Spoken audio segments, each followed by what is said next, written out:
What's up? It's your self-proclaimed cinema shogun here, and I'm going to be 100% honest with all of you. I believe that security, law enforcement, the Travis Scott team, everyone involved with AstroWorld 2021, I believe they are all trying to downplay the severity of what happened here. Now, don't get me wrong, 8 people losing their lives is tragic. Anyone losing their lives or even getting hurt, at a concert event where they're supposed to be having fun is tragic. But I believe they are downplaying not only maybe the number of casualties, but the number of injuries and various other things. Now, I want to be clear here. I'm not trying to spread misinformation, okay?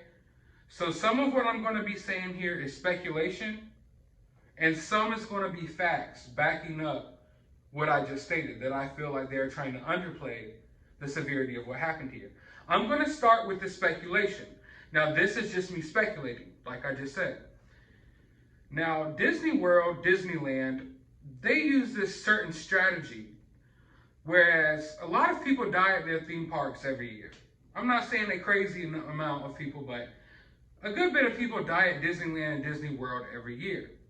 But you see, if the people aren't pronounced dead on the scene at Disney World, then it's not considered a casualty within their park. So they don't have to announce it as a death within their park. You understand what I'm saying? Oftentimes people die at Disney World, but they're not pronounced dead on the scene. They wait until they're at the hospital and then they pronounce them dead at the hospital. Therefore, it's not counted as a death at Disneyland or Disney World. I believe they could be using this similar strategy for AstroWorld. Whereas some of the people, the 8 people that we know of, they were pronounced dead on the scene, and that's why they went into the official numbers of people who died at AstroWorld. But there may be other people who died at the hospital, or even died on the scene but weren't pronounced dead until later on, or until they were at least off the grounds of AstroWorld, okay? Literally, you could die at Disney World, and they will haul you off in an ambulance and pronounce you dead in the ambulance right off of Disney's grounds, just so it's not counted as a Disney World death. This happens every year, folks. There's several lawsuits that go into it. It's a certain little clause, it's a certain little technicality that Disney uses to get away with a lot of stuff. And I'm not saying that Disney's solely responsible for these deaths, but it looks bad with all these people who, die at Disney World. They don't want these deaths to be labeled as deaths at Disney World. And I believe some of that happened here. Now, like I said, this is just speculation. But for a fact, I've talked to people, all of you have seen a lot of the same video footages I have, and all of these firsthand accounts from this place describe a scene where there was way more than 8 bodies. There was way more than 8 people dead from what everyone says. And personally, after combing through hours and hours of footage, I saw a lot of people who looked like they may have passed away. Now, they could have been unconscious, they could have just passed out, I don't know. But I know I saw a lot more than 8 people that looked like they were totally out of it, unconscious, not moving. That looked like they could have, been gone. They could have been dead. So I believe that there is a possibility that other people died here at this place, but they, maybe weren't pronounced dead until afterwards, and that's why they're not giving, announcing it as the official number. So that's the speculation here. Also, we know that a lot of these people, Travis Scott's team, security, the police, they know that they're going to be liable for a lot of this stuff. There's going to be lawsuits flying left and right. People may go to jail behind this. They all know that. So they're going to want to downplay this event as much as possible. All right? But that's the end of the speculation. Now let's go to the facts. And these are the facts. No more speculation. These are facts. The fact is there are still people missing who attended this event. There's still people looking for their kids, looking for their friends, looking for their loved ones who they think attended this event or who they knew attended this event. Also, there are several people still clinging to their lives at the hospital as we speak. I don't mean people with minor injuries. I mean there's people in a coma clinging to their lives as we speak. One of the people in a coma is a 9-year-old little boy by the name of Ezra Blunt, who is on his father's shoulders When his father passed out from being crushed by the crowd, the kid dropped to the ground. He was severely trampled. He is clinging to his life. He has severe damage to his organs, severe brain swelling, and we're all praying for a miracle that he makes it. I'm not a very religious person, but I'm definitely praying for him tonight as well. So that's the reality of the situation here, folks.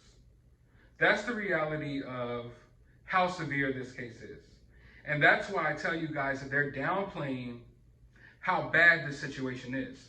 They're going out there and saying that only 8 people passed away. Now, maybe that is the case. But from everyone who was at the event, they said that it appeared to them that there was way more people than that. Also, like I said, there's still people clinging to their lives. This isn't a situation that just ended right there that night. There are people in the hospital clinging to their lives as we speak. And I know what you're thinking. Why was a 9-year-old at this concert? And you know, I've been thinking about that as well, and I've been pretty critical about that.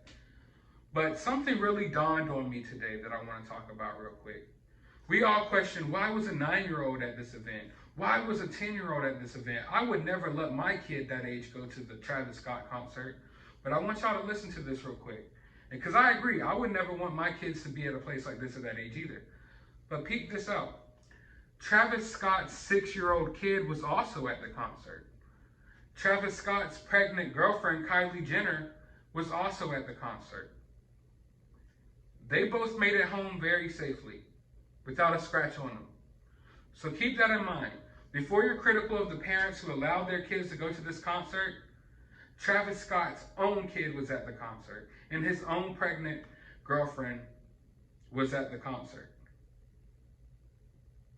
So it was a safe place for them, but it wasn't a safe place for other people's kids. So that's the reality of the situation. But I want to know from you all, do you think they're downplaying the severity of this event? Do you think more people may have passed away, may be hurt? Let me know down in the comments below. But also, if you have any information about any of this, feel free to contact me with it, because I'm looking into it. And if more people were affected by this, I think that it's important to get their names out there and to get their stories heard as well, because we know how this goes. They're going to try to sweep this under the rug as quickly as possible. So if you have any information, contact me. You can contact me on Twitter, Instagram, however, find a way to get in contact with me. But as always, hit that subscribe button if you haven't already, ring that notification bell, hit that thumbs up button, drop your opinions about this video down in the comments below. Go to the description of this video. I will have a link to my other channel.